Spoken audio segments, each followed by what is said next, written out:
नमस्कार श्रोते हो. साहित्य पंढरी या कथाकथन चॅनलवर तुम्हा सगळ्यांचं मनापासून स्वागत. श्रोते हो, आज तुम्ही ऐकणार आहात ग दी माडगुळकर यांच्या लेखणीतनं साकारलेली भूक ही कथा. पण तत्पूर्वी तुम्ही जर आत्ता चॅनलवर पहिल्यांदा आला असाल किंवा अजूनपर्यंत चॅनल सबस्क्राईब केलेलं नसेल तर प्लीज चॅनल सबस्क्राईब करा. ऐकूयात ग दी मालिकेत भूक. श्रावण महिना सरतीला आला होता. पवारांच्या पडवीवर गेला महिनाभर ज्ञानेश्वरीचा पाठ चालला होता. त्याची समाप्ती आली होती. ऐकलेल्या शब्दातलं एक अक्षरसुद्धा म्हाताऱ्या ज्ञानू पवाराला समजलेलं नव्हतं. तो निष्ठेनं ऐकत आला होता. आजही ऐकत होता. पिकून पांढऱ्याखड झालेल्या भिवयांखाली त्याचे दोन्ही डोळे अर्धवट मिटलेले होते. एक मांडी आडवी, एक गुडघा उभा, अशा अवस्थेत भिंतीला पाठ देऊन तो बसला होता. किती वेळ तरी त्याच्या हनुवटीवर खाजल्यासारखं होत होतं, पण तो हात उचलण्याचं टाळत होता. तेवढ्यानंही आपल्या एकाग्र श्रवणात काही खंड पडेल असं त्याच्या भाबड्या मनाला भावत होतं. तशी आजकाल त्याची ऐकण्याची शक्ती क्षीण झाली होती. आपला जन्म नेमका केव्हा झाला हे त्याला माहीतही नव्हतं. नाही म्हणायला पोथी, पुराण, देवदर्शन असल्या गोष्टींकडं तो थोडकं अधिक लक्ष द्यायला लागला होता, पण तेही सहजपणानं झालं असेल. वार्धक्याच्या जाणीवेने त्याच्यात हा बदल झाला होता असं नाही. वाढ वलील म्हातारपणात असलं काहीतरी करत असत म्हणून तो सुद्धा करत होता इतकंच. ज्ञानू पिढीजात शेतकरी होता. काळी कसण्याचा वेळ हा त्याच्या घराण्याचा एक विशेष गुण होता. त्याचा बाप 100 आगळीत 3 वर्ष जागला होता. तोंडात तुळस पडेपर्यंत तो सुगीच्याच गोष्टी बोलत होता. त्याला मरण आलं होतं ते सुद्धा झाडाखाली, उभ्या पिकाच्या सहवासात, काळ्या आईच्या हिरवळ नेसलेल्या मऊ मांडीवर. 100 उलटल्यावर त्याचे हातपाय चालेनासे झाले होते म्हणून तो रानातच राहिला होता. कष्टाचं काम अजिबात होत नव्हतं म्हणून त्यांनी बसल्या ठाई काम करण्याची एक चांगली युगत शोधून काढली होती. पिकं उभी होती. जोंधळ्याच्या घाटांवर भरघोस कणसं आंदोळत होती. चिटपाखरं आणि भोरड्या थव्या थव्यानं रानावर पाडायच्या. ज्ञानूनी राखण ठेवले होते, पण भाडोत्री काम दामापुरतं. मालकाचा यभाव चाकरांना कसा साधणार? एक दिवशी म्हातारा साधू पवार उठत बसत गावात आला. 5-25 घरं फिरला. घरातल्या देवाच्या घंटा त्यांनी मागून घेतल्या. सुगी झाल्यावर माघारी आणून देतो या बोलीवर मागून घेतल्या. पांडू पुजाऱ्याकडे जाऊन महालक्ष्मीच्या देवळातल्या नवसाच्या घंटासुद्धा त्यांनी मिळवल्या. राखणदार गड्यांकडून 150 घंटांचा तो भारा त्यांनी मळ्याकडे नेला. त्यातली एक एक घंटा त्यांनी बांधावरच्या झाडाच्या फांद्यांना बांधून घेतली. सगळ्या फांद्यांना सुंभाच्या चऱ्या बांधल्या. त्या चऱ्या सगळ्या आपल्या हाती धरून तो झाडाच्या सावलीला बसे. 5-5 मिनिटांनी त्या चाऱ्या ओढी. सगळ्या घंटा एकदम वाजताच पिकावरची पाखरं बुजून उडून जात. दिसत नव्हतं, ऐकू येत नव्हतं, तरी तो या पद्धतीनं काम करत राहिला होता. तसं काम करता करता तो देवाघरी गेला. त्याच्या घंटानादानं पाखरं उडाली आणि प्राणसुद्धा उडाले. ज्ञानू हा त्याच साधू पवाराचा लेख. बापाचे गुण त्याच्यात सही उतरलेले होते. त्यांनी शेतीचा पाचारा खूप वाढवला होता. घडीभराची सुद्धा उसंत घेत नव्हता तो. नांगरणी, कुळवणी, पेरणी, खुरपणी, काढणी, मळणी, पुन्हा नांगरणी अशी उजळणी वर्षानुवर्ष चालली होती त्याची. शिदा आणि महादा हे ज्ञानूचे दोन्ही लेखही आता 50शीच्या आगेमागे होते. त्यांचा वेलविस्तार बाळवला होता. नातवंड करती झाली होती. कुणी चाकऱ्या धरल्या होत्या, कुणी शहरात शिकत होतं. नातवंडांच्या पोटी परतवंड हे असं चालणारच होतं. काळ बदलला होता. शिदा महादाने आपली सगळी शेती नव्या साधनांनी संपन्न केली होती. विहिरीवर डंकिणी बसवल्या होत्या. नांगरटीसाठी ट्रॅक्टरचा उपयोग सुरू केला होता. नुसत्या धान्याऐवजी 2-3 जमिनीत त्यांनी वेगवेगळ्या फळबागा केल्या होत्या. द्राक्षांच्या असाधारण पिकाबद्दल तर त्यांचा सन्मान सरकारकडनं झाला होता. या नवेपणाला ज्ञानूचा कसलाही विरोध नव्हता.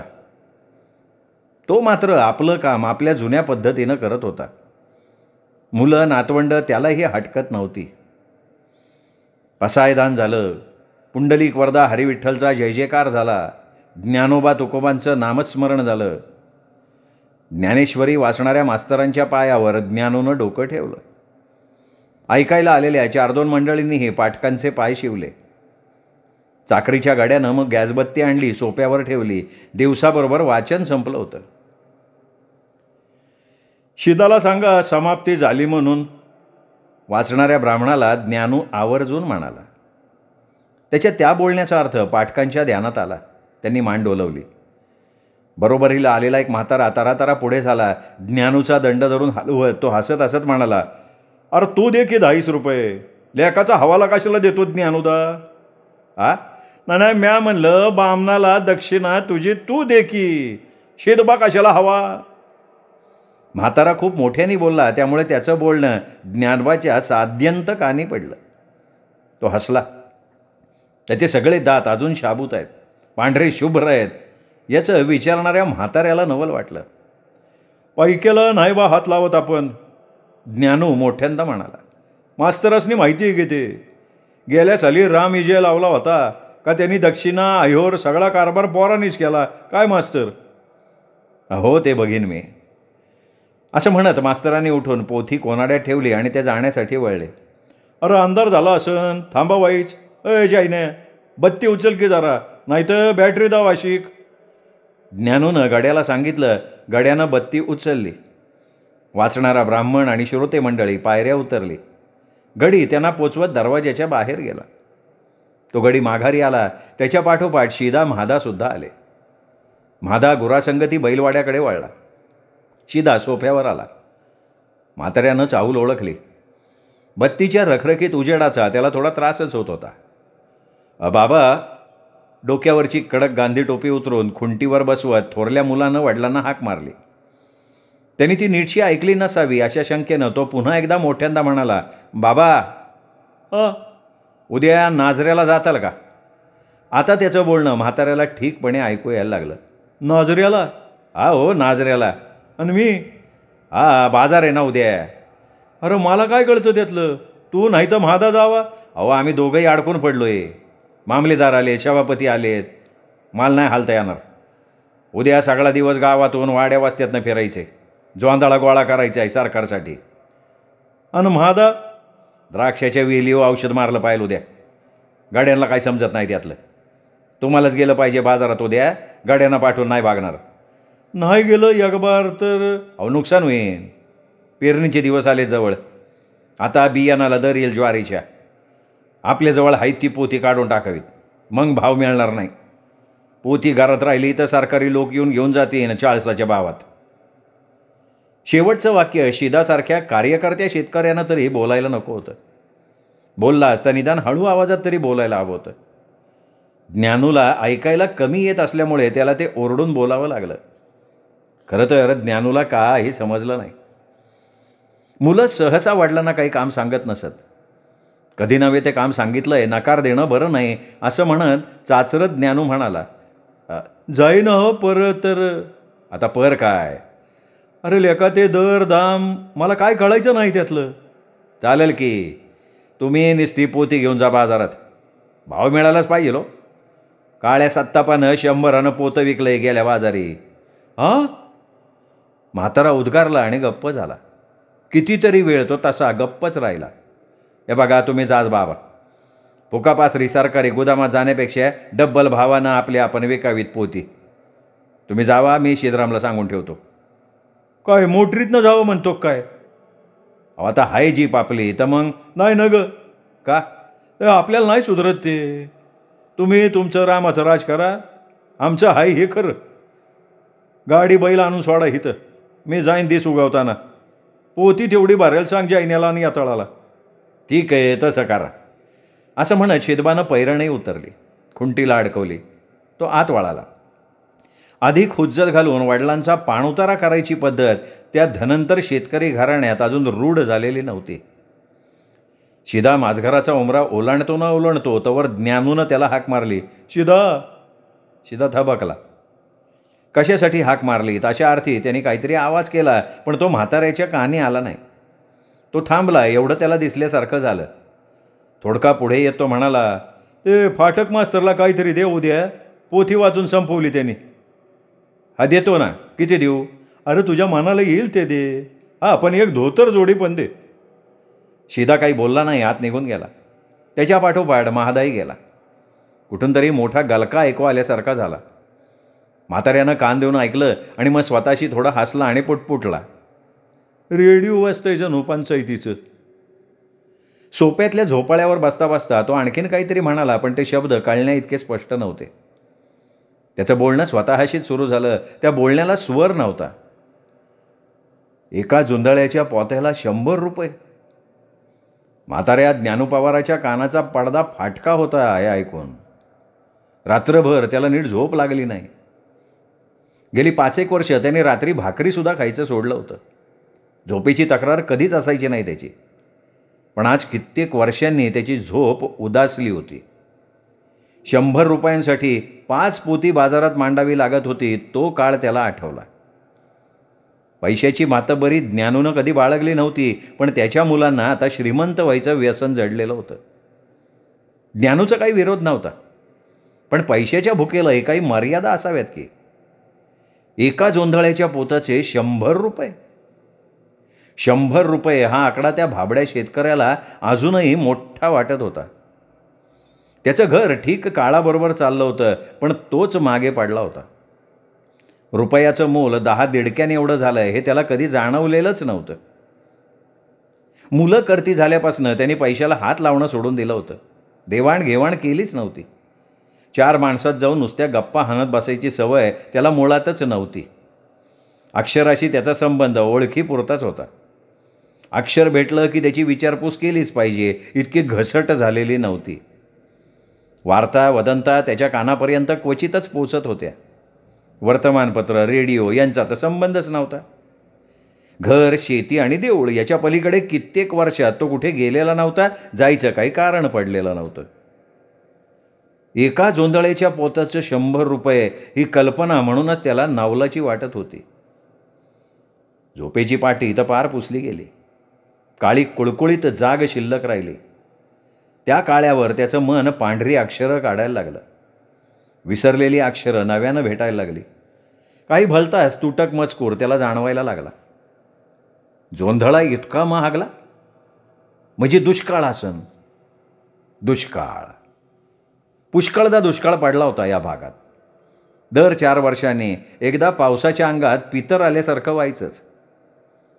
मटकीच्या भाकरी खाऊन दिवस काढणं इथल्या गोरगरिबांना नवीन नव्हतं. मग यंदाच काय झालं? मटकीसुद्धा पिकली नाही. आपली रानं तर लहडली होती कणसांनी. पडला तर पडला दुष्काळ. आम्हासारख्या 4 दोघांच्या घरी दाणा असेल, निसनागवा असेल, त्याला आपल्या पांघरुणातलं एखादं चिरगुड द्यावं की. पण देत नाहीत ही आजकालची माणसं.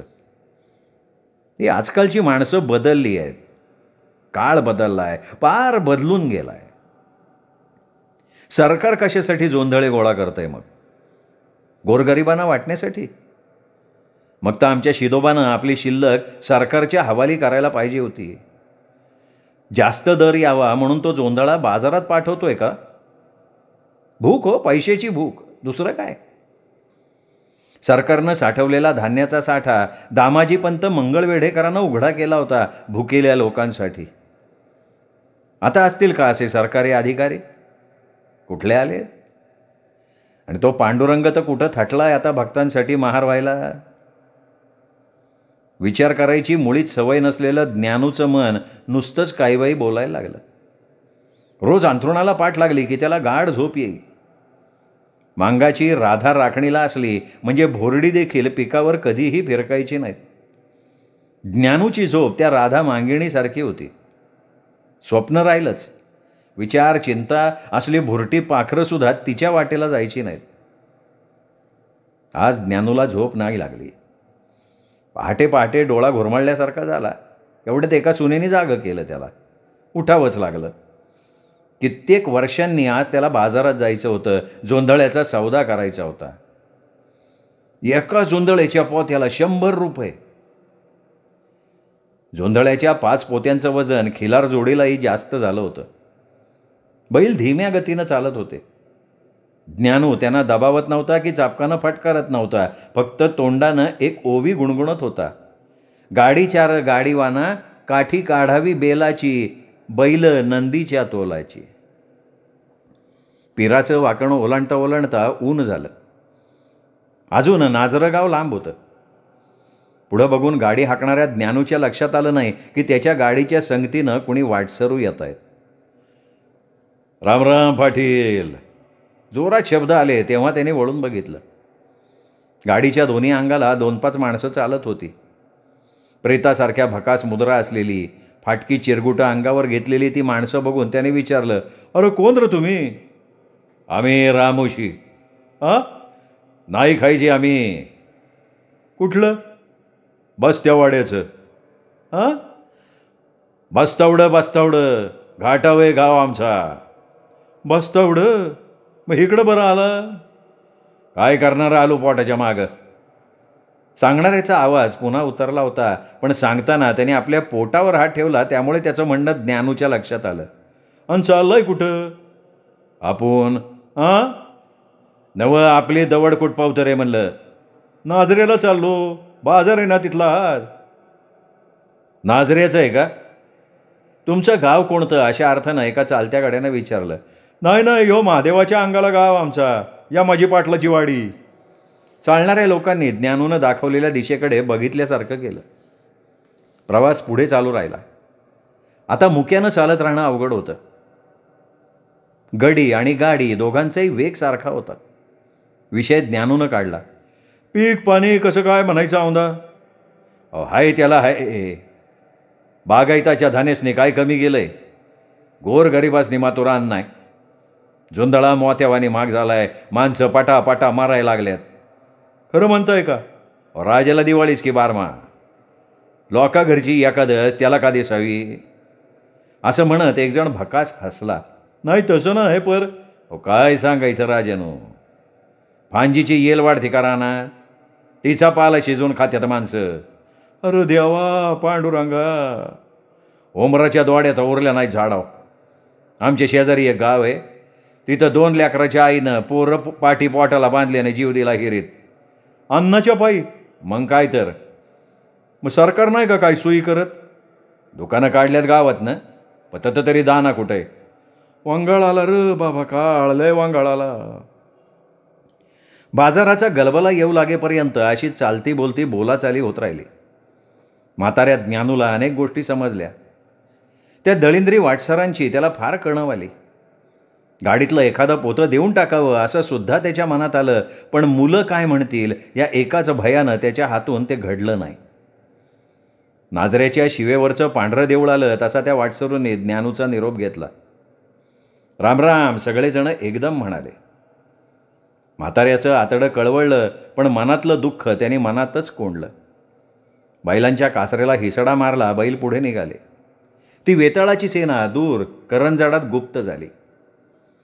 गाडी बाजारात पोचली, मात्र घेणेकऱ्यांची नुसती झुंबड उडाली. उभ्या बाजारात जोंधळ्याचा एक दाणा नव्हता. बाजरी नव्हती, गहू नव्हता. ह्या बाजाराचा आणि धान्याचा काही संबंधच नव्हता. गर्दी इतकी जमली की म्हाताऱ्याला भीती पडली की आता लुटालूट होणार. आवाज इतके उठले की त्याच्या बहिऱ्या कानांना सुद्धा ती आरडाओरड असह्य झाली.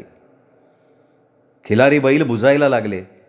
गर्दीच्या घोळात म्हाताऱ्याला उतरताही येईना. मागतकरी लोक हातात नोटा नाचवत होते. उघड्या पिशव्या झोळ्यागत पुढे करत होते. त्यांना तोंड देता देता म्हाताऱ्याची दमछाक झाली. कुणी गाडीत चढलं. 10-5 जणांनी तर पोती खाली घेण्यासाठी आस्तान्या सारल्या. ज्ञानूचं कोवळं कनवाळू काळीज त्याच्या बहिऱ्या कानात जोरात ओरडलं. वाटून टाक की हे जोंधळे. धनंतर शेतकरी आहे तू. धान्याच्या दुष्काळानं भली माणसं चोर झाली, जित्या नामाड्याची काळा आली की. लोकांचा आरडाओरडाही हेच ओरडून सांगायला लागला. त्याला हालचाल करणं अशक्य झालं. भोवळ आल्यासारखं झालं. त्याचा तोल गेला. तो आता कोसळणार एवढ्यात त्याला कोणीतरी सावरलं. सावरणाऱ्या माणसाचा चेहरा त्याला दिसला नाही. तो माणूस त्याला म्हणाला, पाटील 5 पोती आहेत, मी घेतली ती, ही घ्या रोख रक्कम. ज्ञानूनं हात पुढे केला नाही. त्या माणसानं त्याचा हात हातात घेतला आणि 100च्या 15 नोटा त्यात ठेवल्या. आपल्या हातानं ज्ञानूच्या उघडल्या तळहाताची त्यांनी मूठ वळवली. ज्ञानूनं बळनं ती पुन्हा उघडली. नोटा 100च्या आहेत हे त्यांनी बघितलं. त्याच्या भुवया तणावल्या गेल्या, डोळे विस्फारित झाले. हातापायातलं त्राण एकदम नाहीसं झाल्यासारखं झालं आणि एखादी मूर्ती कलंडावी तसा म्हातारा कल्लांडला. मध्यरात्र टळून गेली. पंचायत, घरातली सभा संपली. शिदा परत आला. म्हादा अजून जागा होता. आभाळ भरून आलं, पाऊस कोसळायला लागला, विजेचं तांडव सुरू झालं. नाझऱ्याला जावं म्हणून ते दोघंही भाऊ जीपमध्ये बसले. सिद्धरामला उद्देशून सिदा म्हणाला, चल रे. तो गाडी चालू करणार इतक्यात चाळ वाजले. खिलार जोडी गाडी घेऊन परत आली होती. ओढे नाले तुडुंब वाहू लागायच्या आधी म्हातारा ज्ञानू पवार घरी परतला होता. मुलं धावली. म्हातारा गाडीतच पडलेला होता. पावसानं भिजून चिंब झाला होता. मुलांनी हाका मारल्या, त्याला हलवलं, पण एक नाही आणि दोन नाही. म्हातारा ज्ञानूच्या कोपरीच्या खिशात 1000च्या नोटा निघाल्या. भिजलेल्या पण सुरक्षित. खरेदीदारानं त्याला 1,500 रुपये दिले होते. मग बाकीचे रुपये कोणी घेतले? त्या बाजारच्या गर्दीतच कोणी चोर होते का ते वाटसरू येत्या वाटेवर त्याला पुन्हा भेटले? काय झालं होतं कोणास ठाऊक. म्हातारा ज्ञानू पवार मात्र बळी गेला होता, निरपराध. श्रोते हो, ही होती गदिमांची कथा. भूक कथा कशी वाटली हे कमेंटमध्ये जरूर जरूर लिहून कळवा. या कथेचा व्हिडिओ लाईक करा, मित्रपरिवारात नातेवाईकात शेअर करा. पुन्हा भेटूयात गदिमांच्या आणखीन एका कथेसह. तोपर्यंत नमस्कार मित्रो.